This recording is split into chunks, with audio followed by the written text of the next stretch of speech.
Hello guys, welcome back. आज की video में हम OSI मॉडल पर डिस्कशन करने वाले हैं और ये मोस्ट इम्पॉर्टेंट टॉपिक है आपके कंप्यूटर नेटवर्क का जो पेपर है। इसमें मोस्ट इम्पॉर्टेंट होता है OSI मॉडल। ठीक है, तो कभी ना कभी आपको एग्ज़ाम में CC में ये ज़रूर आएगा डेफिनेटली। तो आज हम वही बात करने वाले हैं कि जो आपका OSI मॉडल है वो होता क्या है। सो OSI का फुल फॉर्म देखें सबसे पहले तो ये होता है ओपन सिस्टम इंटरकनेक्शन। अब क्या होता है, जब भी हम नेटवर्क की बात कर रहे हैं और किसी नेटवर्क में दो या उससे ज़्यादा डिवाइसेस एक दूसरे को मैसेज भेज रही हैं या कुछ कम्युनिकेट कर रही हैं, तो तब वो कुछ प्रोसेस फॉलो करती हैं। तो ये जो है OSI मॉडल, ये क्या है, एक रेफरेंशियल मॉडल है। ये एक रेफरेंशियल मॉडल है। इसका मतलब है कि इसने एक थ्योरेटिकल मॉडल है जिसने एक आइडिया दिया था कि जब भी कुछ मैसेज कम्युनिकेट होंगे, एक सिस्टम से दूसरे सिस्टम पे जाएंगे, तो कौन कौन सी प्रोसेस वो स्टेप्स फॉलो करके वहां तक पहुंचेंगे। ठीक है, तो जो OSI मॉडल है इसमें टोटल है 7 लेयर्स, 7 लेयर्स हैं। तो ये 7 लेयर जो हैं ये सेंडर वाला जो कंप्यूटर रहेगा उस पर भी रहेंगी। ठीक, और जब सेंडर के साथ में पास में रहेंगी तब ये काम कैसे करेंगी, टॉप टू बॉटम। और जब रिसीवर के पास में अपना मैसेज जाएगा तब ये काम कैसे करेंगे, ये मॉडल की जो लेयर्स हैं ये बॉटम से ऊपर की तरफ काम करेगी।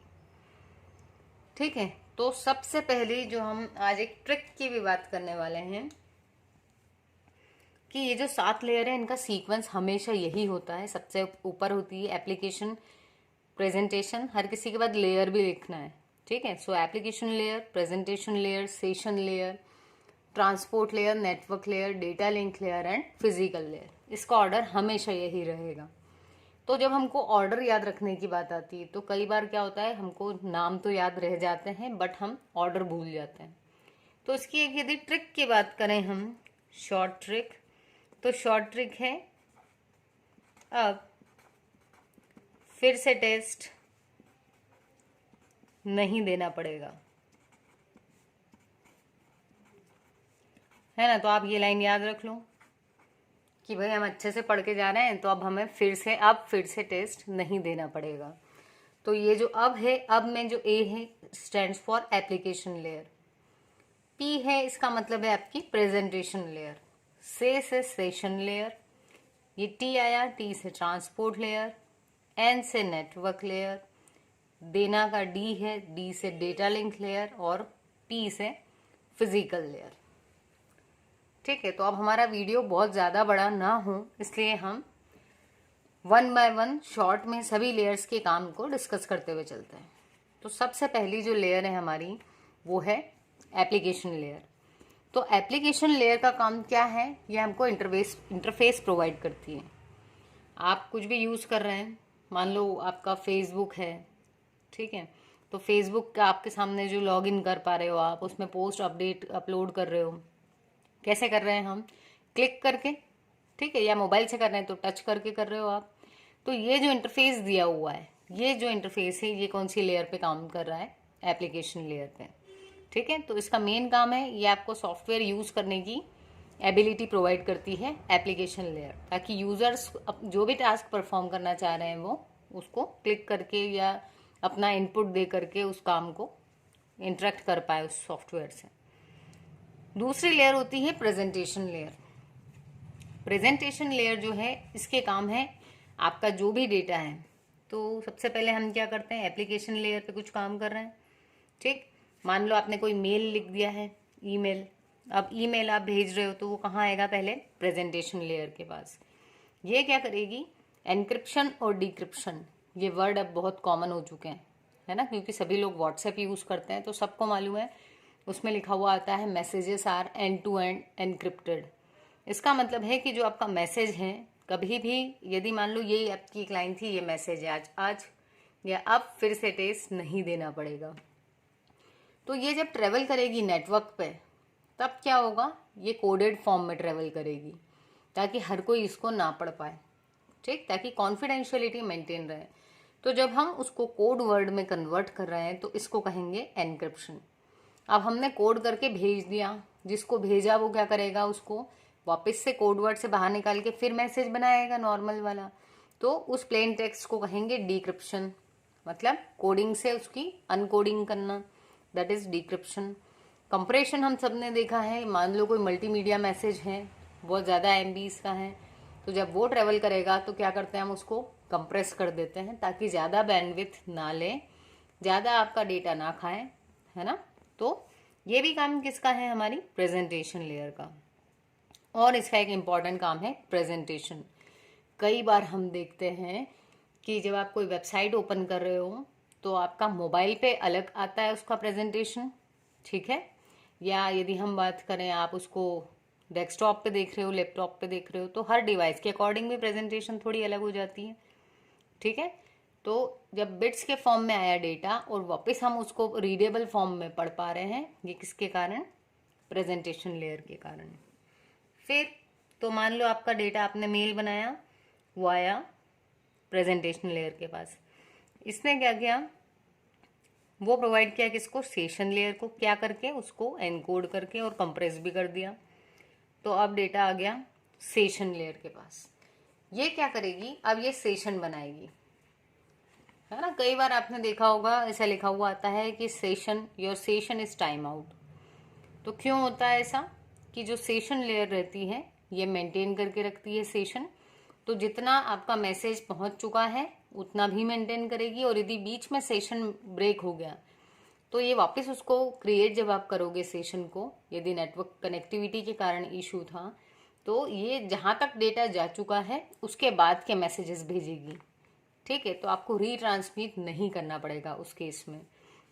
तो ये किसके कारण पॉसिबल है, सेशन लेयर के कारण। नेक्स्ट आ जाते हैं हम ट्रांसपोर्ट लेयर।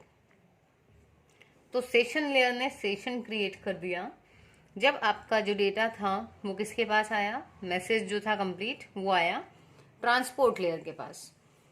तो क्या होता है कि जो भी आपका बहुत बड़ा सा मैसेज है वो पूरा एक साथ ट्रेवल नहीं होता है, उसके क्या किया जाता है, छोटे छोटे पार्ट्स बना देते हैं उस मैसेज के, ठीक है, और फिर वो पार्ट्स को भेजा जाता है। हर पार्ट का कुछ सीक्वेंस नंबर होगा, ठीक है। तो ये जो ट्रांसपोर्ट लेयर है ये इसका काम है, ये सीक्वेंसिंग भी करती है प्लस सेगमेंटेशन, मतलब बड़ा मैसेज है उसके छोटे छोटे पार्ट्स कर देना।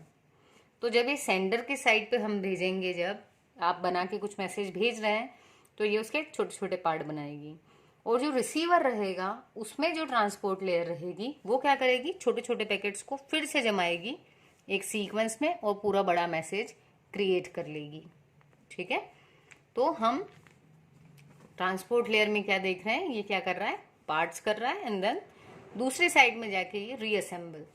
तो अब यहाँ से फिर इसने जो थे सेगमेंट्स किसको दे दिए, नेटवर्क लेयर को, छोटे छोटे पार्ट्स कर दिए आपके मैसेज के। अब जो नेटवर्क लेयर है ये क्या करेगी, वो जो सेगमेंट था उसको पैकेट में कन्वर्ट करेगी। पैकेट मतलब क्या, जो मैसेज का छोटे छोटे पार्ट्स थे, पार्ट 1, पार्ट 2, अब इनके साथ में क्या अटैच कर देगी, IP एड्रेस।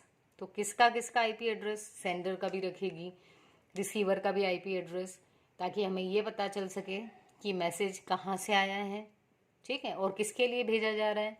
उसके अलावा इस मैसेज, ये जो पैकेट है इसका एक सीक्वेंस नंबर भी होगा।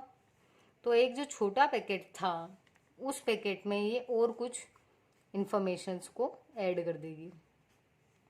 मान लो यहाँ मैसेज आ गया, यहाँ सेंडर का IP एड्रेस, यहाँ रिसीवर का IP एड्रेस, और यहाँ सीक्वेंस नंबर। यह हम एक नॉर्मली मान के चल रहे हैं कि ऐसा है। पूरा फ्रेम का स्ट्रक्चर तो हम यदि सिलेबस में होगा तो डिटेल में देखेंगे, ठीक है।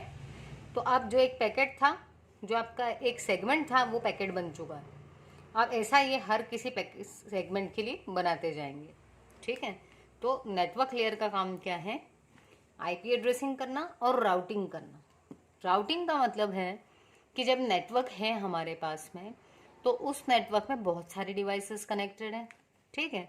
मान लो इस वाले सिस्टम का जो मैसेज जाना था इसके पास में, तो रास्ते में बहुत सारे नोड्स आ रहे हैं, ऐसे भी जा सकता है, ठीक, ऐसे भी जा सकता है, और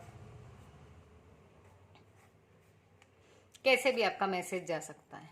तो जो ये नेटवर्क लेयर है ये उसके लिए सबसे बेस्ट रास्ता कौन सा होगा, जिसमें ट्रैफिक भी ना आए ज़्यादा और फटाफट से मैसेज पहुंच जाए। तो बेस्ट पॉसिबल पाथ जो होगा वो कौन सिलेक्ट करेगा, नेटवर्क लेयर।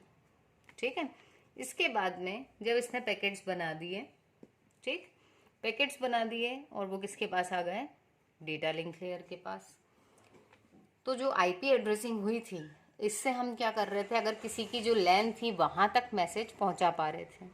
अब आपको पर्टिकुलर डिवाइस तक मैसेज जब भेजना है तो हम यूज करेंगे डेटा लिंक लेयर।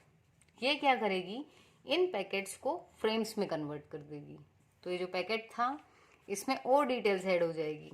जो मैक एड्रेस था आपका रिसीवर का, सेंडर का, वो भी इसमें अपेंड हो जाएगा हर पैकेट के लिए। ठीक है, तो यहाँ पे जो बॉक्स ब्लॉक रहेगा उसको फ्रेम बोलेंगे। और ये क्या काम करेगी, ये चेक करेगी कि कहीं कोई एरर तो नहीं है।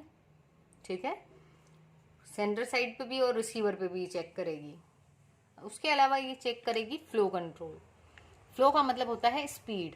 आपका जो मैसेज है वो सेंडर से रिसीवर के पास किस स्पीड में भेज रहे हैं हम। ठीक है, मान लो सेंडर तो फटाफट भेज रहा था, बट रिसीवर जो है उसके पास मेमोरी कम थी, तो वो जो है उसको प्रोसेस नहीं कर पा रहा था। तो क्या होगा, ओवरफ्लो हो जाएंगे पैकेट्स और लॉस्ट हो जाएंगे या फिर करप्ट हो जाएंगे। तो फ्लो को कैसे कंट्रोल किया जाए ये कौन ध्यान रखेगा, डेटा लिंक लेयर। और क्या करेगी, ये मैक एड्रेस भी प्रोवाइड करेगी, मीडिया एक्सेस कंट्रोल एड्रेस। ये फिजिकल एड्रेस होता है। आईपी एड्रेस क्या होता है, लॉजिकल एड्रेस। फिजिकल एड्रेस हर डिवाइस को यूनिकली आइडेंटिफाई कर लेता है नेटवर्क में। ठीक है, तो ये काम कौन कर रहा है, डेटा लिंक लेयर। अब इसने जो फ्रेम्स बना दिए हैं तो वो ये फ्रेम्स किसको दे देगी, फिजिकल लेयर को। फिजिकल लेयर उन फ्रेम्स को बिट्स में कन्वर्ट कर देगी, क्योंकि हम जानते हैं कि जो कंप्यूटर है वो बिट्स को समझता है ना। तो ये बिट्स में कन्वर्ट कर देगी। और अब आगे चल के क्या होगा, ये जो बिट्स हैं ये किस में कन्वर्ट हो जाएंगे, सिग्नल्स में, क्योंकि बिट्स नहीं ट्रेवल करती हैं, है ना। जब हम कम्युनिकेशन की बात कर रहे हैं तो उसमें बिट्स नहीं जाती, सिग्नल्स जाते हैं। तो ये बिट्स को कौन कन्वर्ट कर देगा, फिजिकल लेयर उसको सिग्नल्स में कन्वर्ट कर देगी। ठीक है, फिजिकल लेयर ये भी बताएगी कि कौन सी टाइप ऑफ टोपोलॉजी यूज हो रही है। टोपोलॉजी बस, स्टार, मैश, है ना, ऐसी बहुत सारी होती हैं जिसमें हम फिजिकल अरेंजमेंट की बात करते हैं। इसके लिए मैं अलग से एक वीडियो बना दूंगी। और ट्रांसमिशन का जो मोड है वो क्या होगा, मतलब simplex, half duplex, full duplex, किस मोड में ट्रांसमिशन होगा। और जो आपका मीडिया रहेगा, ट्रांसमिशन मीडिया, वो कैसा रहेगा, वायर्ड या फिर वायरलेस, ये भी कौन देखेगा, फिजिकल लेयर। अब ये सेंटर साइड की फिजिकल लेयर थी, तो यहाँ से जो भी सिग्नल्स या जो ट्रेवल कर रहे हैं वो अब यहाँ तक आएंगे दूसरी डायरेक्शन में, जहाँ पर फिर से 7 लेयर दिखेगी। और अब ये किसकी होगी, रिसीवर की। तो वहाँ ये जब सबसे पहले जाएगा तो वो होगी फिजिकल लेयर। तो हम इसी को फिर से फटाफट देख लेते हैं क्या होगा। रिसीवर साइड पे इसने सब भेज दिया। हम मान लेते हैं कि रिसीवर अब इस सेंडर इस साइड था, उसने भेजा तो ये रिसीवर बन गया अब। ठीक, तो अब ये रिसीवर है, इसके पास यहाँ पर सिग्नल आ गए। ये उन सिग्नल्स को किस में कन्वर्ट करेगा, बिट्स में। फिर वो बिट्स जो थी अब कहाँ जाएगा, ऊपर की लेयर के पास। ये बिट्स को क्या करेगी, फ्रेम में कन्वर्ट करेगी। ये चेक करेगी कि कोई मैसेज में कोई एरर तो नहीं आया। ठीक है, और ये भी देखेगी कि जिस फ्लो से सामने वाला मैसेज भेज रहा है क्या ये लोग एक्सेप्ट कर पा रहे हैं उसको या नहीं। ठीक, और मैक एड्रेस भी देखेगी कि जो ये मैसेज आया है वो कौन से वाले कंप्यूटर के लिए आया है। अब यहाँ से जब इसने फ्रेमिंग कर दी, एरर डिटेक्ट कर लिए, तो ये अब किसके पास जाएगा, ये फ्रेम्स पैकेट्स में कन्वर्ट होंगी और किसके पास आ गई, नेटवर्क लेयर के पास में। ये आईपी एड्रेस चेक कर लेगा कि मैसेज कहाँ से आया है। ठीक, और ये जो जितने भी पैकेट्स थे सब किसके पास आ जाएंगे, एक एक करके ट्रांसपोर्ट लेयर के पास। तो अब ये क्या करेगा, अलग अलग पैकेट्स आए, हो सकता है पहले 4th नंबर का पैकेट आ गया, फिर 1 आया, फिर 2 आया, फिर 3 आया। तो अब ये जो है ट्रांसपोर्ट लेयर ये क्या करेगी, इसको अरेंज करेगी, रीअसेंबली 1 2 3 4। जब ये कंप्लीट बना देगी तो ये किसके पास भेज देगी, ऊपर की लेयर के पास में। ये सेशन मेंटेन रखेगी, जितने पैकेट्स आ गए हैं उनको लॉस्ट ना होने दे।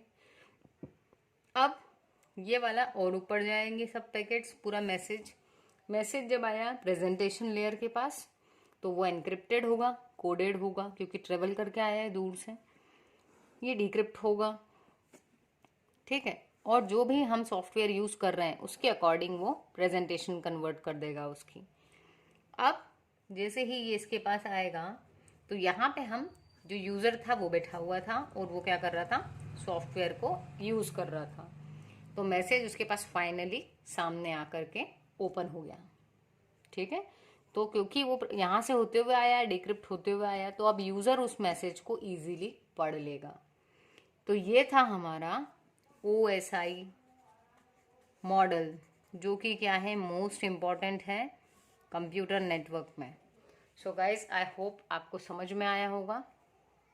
नेक्स्ट वीडियो में हम अगले टॉपिक पर चर्चा करेंगे। यदि चैनल सब्सक्राइब नहीं किया है तो ज़रूर सब्सक्राइब कर लीजिए। Thank you guys.